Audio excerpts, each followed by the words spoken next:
back to my channel. Hope you're all doing well out there. And today we're heading back to the 80s once again for another creature feature. And before we get into that though, do me a favor, like, comment, and subscribe. Subscribe. I greatly appreciate that. Also, as always, a shameless plug for my TeePublic Store. I'll link for that in the description box below. Today we're going back to 86 for this one, Critters. The original Critters came out April 11th of 1986. It's rated PG-13. It's an hour and 26 minutes long, had a budget of $2 million, and upon release, it made a little over $13 million. To direct this film, Stephen Herek came in to direct this film. This is his first feature film, although he would go on after this to direct Bill and Ted's Excellent Adventure in '89, Don't Tell Mom the Babysitter's Dead in '91, and then The Mighty Ducks in '92, and then he's still working to this day. In this film, we have a nice cast here. We got Dee Wallace playing Helen. She is the mother of this family. Billy Green Bush plays Jay, the father. And he was also in Jason Goes to Hell. He was in many, many things, but horror-wise, he was also in Jason Goes to Hell and The Hitcher. Scott Grimes plays Brad. He's the son. They also have a daughter. Emmett Walsh plays Harv, the sheriff of this little town in Kansas. And Billy Zane plays Steve, the daughter's boyfriend. And Lynn Shay is in this film as well.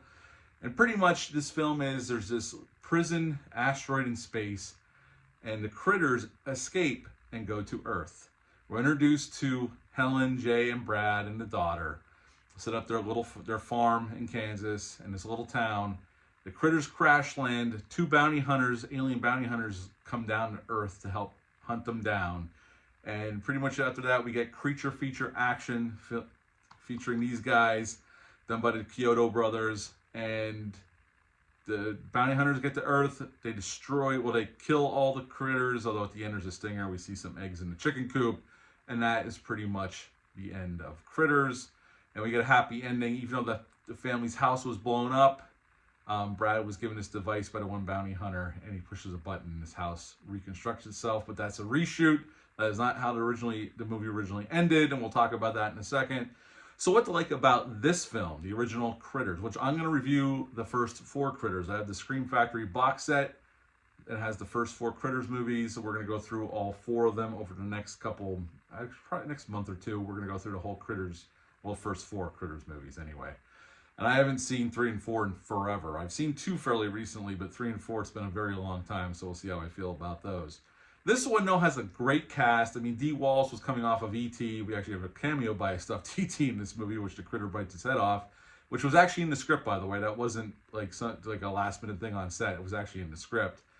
And she was coming off The Howling, and she would go on to do Cujo after this. I mean, Dee Wallace is still working to this day, and she's a fabulous actress.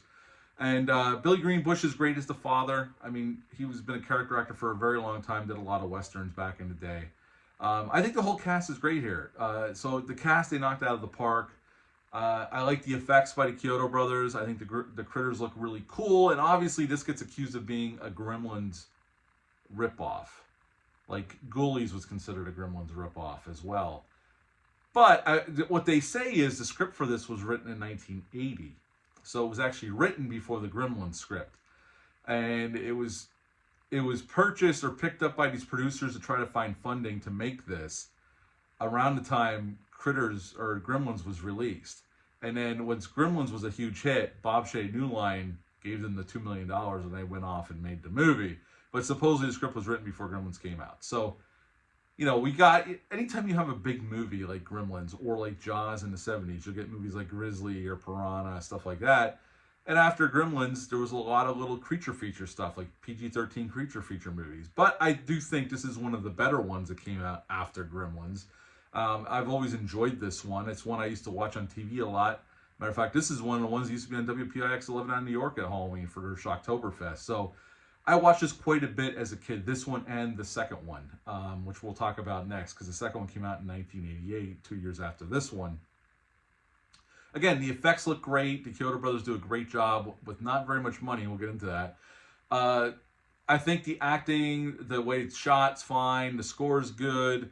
I think overall this is a fun, like, sci-fi little horror movie that's good for a family to watch. I mean, there's some gore here. There's definitely some blood. It did get an R rating initially. After they were done cutting it together, the MPA gave it an R, and they had to cut it down to get a PG-13.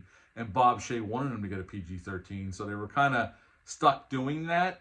Even though I think the original script they said was went harder, but they toned it down, but they still got the R rating by the MPA anyway, but they made some cuts and got to PG-13. Now, I wouldn't say this is a perfect movie. I think Gremlins is the better movie, I would say, at least in my mind.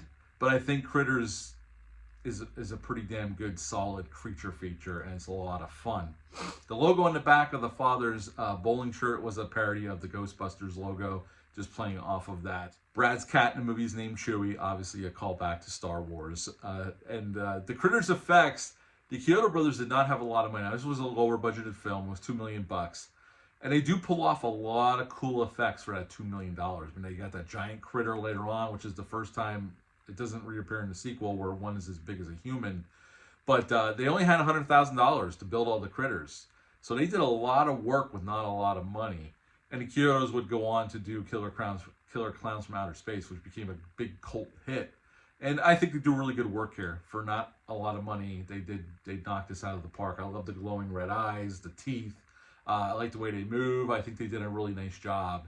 And they didn't have a lot of time. They didn't have a lot of money. But in the 80s, they had that magic sauce where they can make it work. And they made it work. And I think the movie is good for it. And I think the whole cast has great chemistry. So overall, I like this movie.